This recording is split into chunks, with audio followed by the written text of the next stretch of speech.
Magandang araw mga kababos. Narito ang latest news ngayon sa PBA. Wami Chongson nagpasalamat sa SMB. PBA guest team ng Macau Giant Pandas nagdagdag ng malalakas na players. San Miguel Beermen may dalawang bagong player na tinatarget para sa Governor's Cup.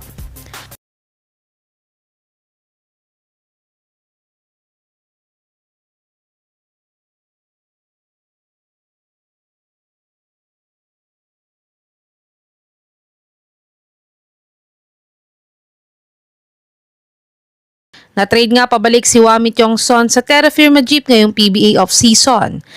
At ang kapalit niya nga ang star player ng Jeep na si Jeric Ahanmisi.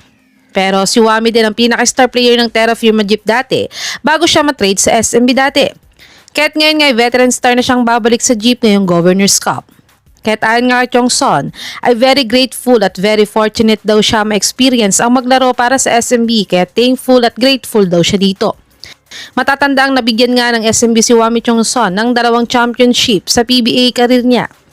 Kaya't good luck nga kay Idol Wami Chongson.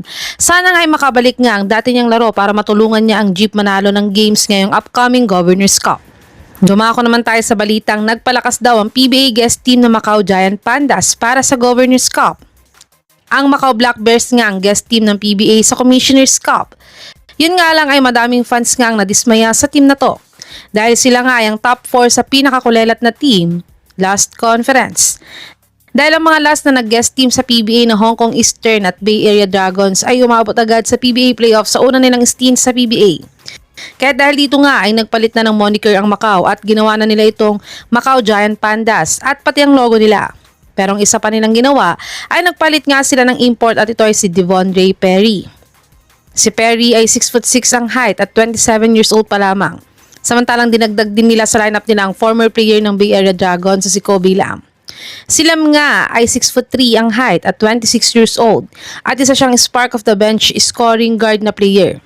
Sa tingin mga kababos, makakabawi na kaya ang team ng Macau sa pagdagdag nila ng mga new players sa team nila ngayong upcoming Governor's Cup?